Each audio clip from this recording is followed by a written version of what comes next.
अस्सलाम वालेकुम। मैं हूं फैसल तारिड़। आज 19 अक्टूबर बरोज एतवार इस्लामाबाद में जी एक बार फिर क्रैकडाउन शुरू हो गया है। गिरफ्तारियों का सिलसिला फिर से शुरू हो गया है और उसकी बड़ी वजह यह है कि सुहेल अफरीदी ने रात को बड़ा वाज़ह कर दिया था कि मैं हुकूमत चलाने के लिए नहीं आया, बल्कि मैं तब्दीली लाने के लिए आया हूं। काबीना की तश्कील के सिलसिले में भी बड़ी तेजी के साथ डेवलपमेंट्स हो रही हैं और बहुत जल्द सरप्राइज आने का जो सिलसिला है वो शुरू हो जाएगा। इस हवाले से भी इस वीडियो के अंदर हमने बात करनी है।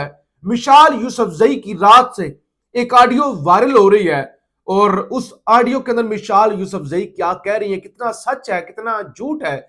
सलमान अकरम राजा के खिलाफ एक कैंपेन शुरू की गई है और यह कैंपेन अलीमा खान के खिलाफ भी की जाती है, सलमान राजा के खिलाफ भी की जाती है। एक मखसूस ग्रुप है जो इस तरह की कैंपेनें चलाता है। इस हवाले से भी हम बात करेंगे और सुहेल अफरीदी ने काम किस तरह से तेज कर दिया है, इस हवाले से भी इस वीलॉग के अंदर हमने बात करनी है। सबसे पहले आपसे गुजारिश है, इस यूट्यूब चैनल को जरूर सब्सक्राइब करें, वीडियो को लाइक करें, शेयर करें और अपनी राय का इजहार जरूर किया करें।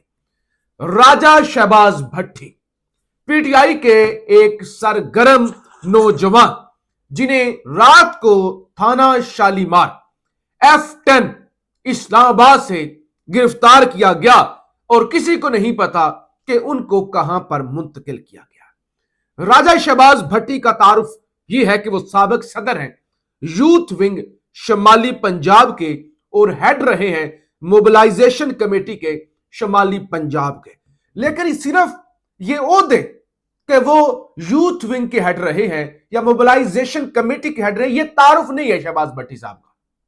शहबाज भट्टी साहब को जितना मैं जानता हूं या जो मैंने उन्हें फील्ड के अंदर देखा है, वो जान की बाजी लगाने वाले नौजवान हैं।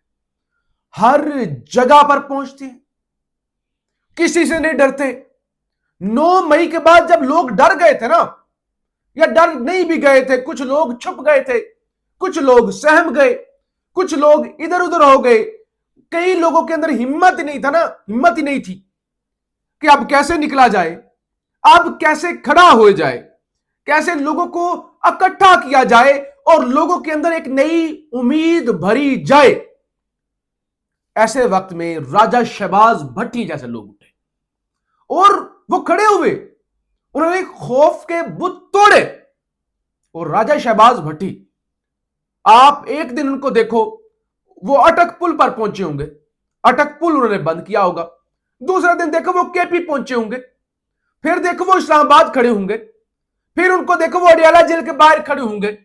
कभी वो कोई रैली निकाल रहे होंगे, कभी वो सेनेटर मुश्ताक के साथ मुलाकात कर रहे होंगे, कभी वो नौजवानों को मोबिलाइज कर रहे होंगे, कभी वो इमरान खान के हक में ऊंची आवाज के अंदर नारे लगा रहे होंगे, कभी वो सुहेल अफरीदी को वज़ीर आला बनाने के लिए सरगर्म हो जाएंगे, कभी वो इस्लामाबाद के केपी हाउस के अंदर सुहेल अफरीदी के साथ मुलाकात करेंगे, कभी वो इमरान खान का विजन गली गली मोहल्ले मोहल्ले के अंदर जाके लोगों को बताएंगे। तो मैंने यानी मुख्तार ओहदा राजा शहबाज भट्टी का जो तारुफ है ना, उनका ओहदा नहीं है, बल्कि उनका काम जो हर सहाफी जानता है, जो फील्ड में होता है, या हर पीटीआई का वर्कर जानता है। उन पर मुकदमात थे और जाहिर है जो भी एक्टिव होगा उस पर मुकदमा तो होगा, लेकिन उन्होंने तमाम मुकदमात में जमानत करवा रखी थी। उनका ताल्लुक कोटली सतिया से है, ये रावलपिंडी का इलाका है।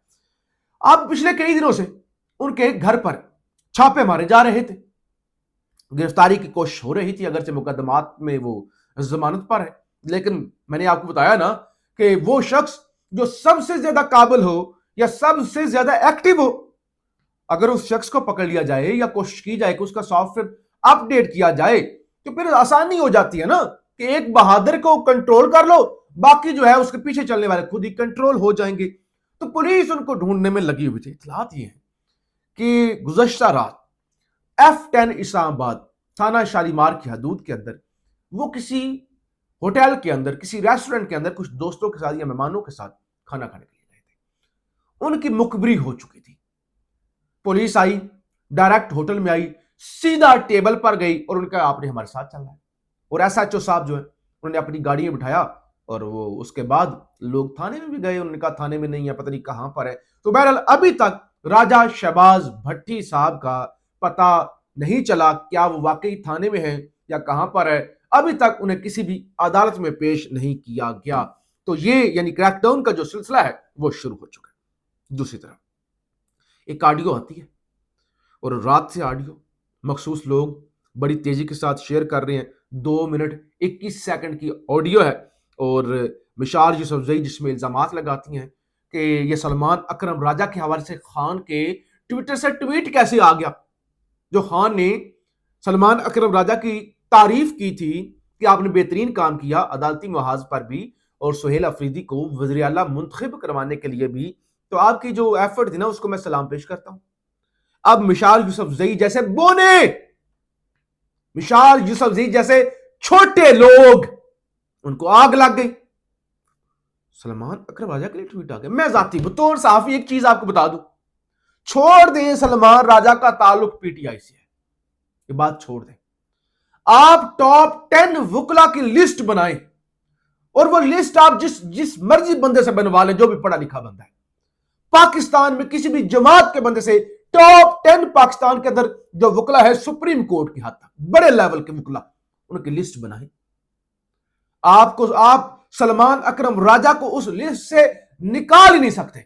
और सलमान अकरम राजा उस लेवल का वकील है जो एक एक केस की 2-2 करोड़ तक फीसें ले।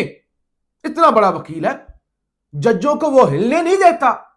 आपने बराह रास्त बातों के अंदर देखा होगा, काजी फाइज ईसा जैसे लोग वो खामोश हो जाया करते थे सलमान अकरम राजा जब बोलता है, पूरे कानून के साथ, आइन के साथ, हवालों के साथ, जुर्रत के साथ।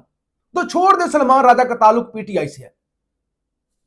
बतौर वकील सलमान अकरम राजा ये काम छोड़ देना पीटीआई वाला, आगे पीछे ये जो टाइम इधर अडयाला पहुंचा हुआ है, इधर किसी की बात सुन रहा है। सलमान राजा करोड़ों रुपए महीने कमा सकता है और कमाता भी अगर वो केस लड़े तो, इतना बड़ा वकील है। और मिशाल यूसुफजई, आप में से जो देखने वाले लोग हैं, आप में से अगर कोई मिशाल यूसुफजई को पसंद करता है, मुझे प्लीज एक लिस्ट भिजवा दे, एक लिस्ट मुझे भिजवा दे, कमेंट्स के अंदर ही भिजवा दे, कमेंट्स के अंदर।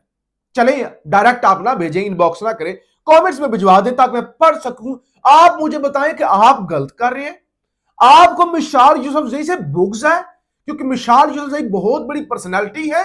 आप हासद है मिशाल यूसुफजई के। मिशाल यूसुफजई ने वो फलाना वो फलाना वो फलाना, वो उस दिन वाला, वो फलानी अदालत में केस लड़ा था और जीता था, या केस लड़ा था, इवन कह दो, जीतने वाला या हारने वाला नहीं। आप कहो कि वो फलानी जो दरखास्त तैयार हुई थी ना, वो दरखास्त, केस लड़ना भी बात की बात है, मिशाल यूसुफजई ने तैयार की थी। बताओ मुझे। बीबी कहती है कि मेरा तो ट्वीटों के अंदर जिक्र नहीं आता, मैं भी तो, मेरी भी तो खान साहब ट्वीट कर तारीफ करते हैं ना, मेरा तो जिक्र नहीं आता ट्वीट के अंदर। अच्छा, क्या खान साहब आपकी तारीफ करते हैं? क्या काबिलियत है आपकी? बुशरा बीबी के जरिए या किसी और के जरिए आप सेनेटर बन गई। और वैसे तो देखें, अगर बुशरा बीबी ने भी बनवाया है, अगर तो इस तरह की बात है, तो बुशरा बीबी को सियासत के अंदर इंटरफेरेंस नहीं करनी चाहिए, बेशक वो खान की बीवी है या कोई खान की बहन हो, कि वो सेनेट फलाना बन गया फलाना बन गया। कोई तो बताए ना, छोड़ दे ताल्लुक केपी से है। अब ये तो जस्टिफिकेशन नहीं है कि केपी से ताल्लुक है या वहां पे खवातीन कम सियासत में एक्टिव है तो इसलिए वो सेनेटर बन गई, वहां से और भी बेशुमार खवातीन है। तो वो ऑडियो आ गई और ऑडियो के अंदर वही शिकवा कि इनकी क्यों तारीफ हुई, मेरी क्यों नहीं तारीफ हुई। तो भाई, आप जो लोग देख रहे हैं, अगर आपको काबिलियत मिशाल यूसुफजई साहिबा की पसंद है, जाती तौर पे मुझे कोई बुग्ज नहीं है, अगर उनकी अच्छी कोई बात हो, कोई काबिलियत को बड़ा केस उन्होंने लड़ा हो या जीता हो, या कोई इनकी ऐसा बयान हो जो मुंह तोड़ जवाब हो पाकिस्तान के अंदर जो है आइन को तोड़ने वालों के लिए, तो मैं तो सबसे पहले वीलॉग करूंगा, रिपोर्ट करूंगा, जाके मिशाल यूसुफजई साहिबा का इंटरव्यू कर लूंगा। तो आपने जरूर मेंशन करना है कि ये क्या बात है।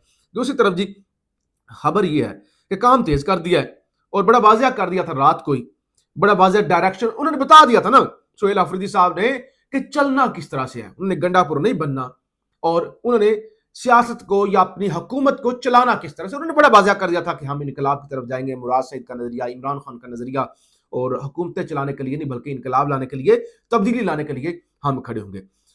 खबर यह भी है कि 8 वुज़रा के नाम जो है वो फाइनल कर लिए गए हैं, क्योंकि काबीना बड़ी जल्दी से अब वो मकसूद है बनाई जाए और बड़े फैसले किए जाएं। और इस सिलसिले में जो है वो मीटिंग्स जो है मुसलसल मुसलसल इस्लामाबाद में भी जारी रही, केपी के अंदर भी मुलाकातें जारी हैं और साथ कुछ इस तरह के दावे भी सामने आ रहे हैं कि कुछ सिफारशी सुहेल अफरीदी के दोस्तों के जरिए अप्रोच करवा रहे हैं। वो एमपीए जो कभी जिंदगी में नहीं बोले वो भी एक्टिव हो गए हैं कि सुहेल अफरीदी के दोस्तों के जरिए सिफारिशें करवा के मिनिस्टर बना जाए। लेकिन बड़ा वाज़ेह खान ने कह दिया हुआ है कि सुहेल अफरीदी साहब, जिसको मर्जी बनाना है आप बनाएं, लेकिन मैं जवाब आपसे लूंगा। और सुहेल अफरीदी भी लगता यही है कि पूरा मेरिट पर ही चलने जा रहे हैं। बहरहाल इस हवाले से हम आपको अपडेट करते रहेंगे। पाकिस्तान जिंदाबाद।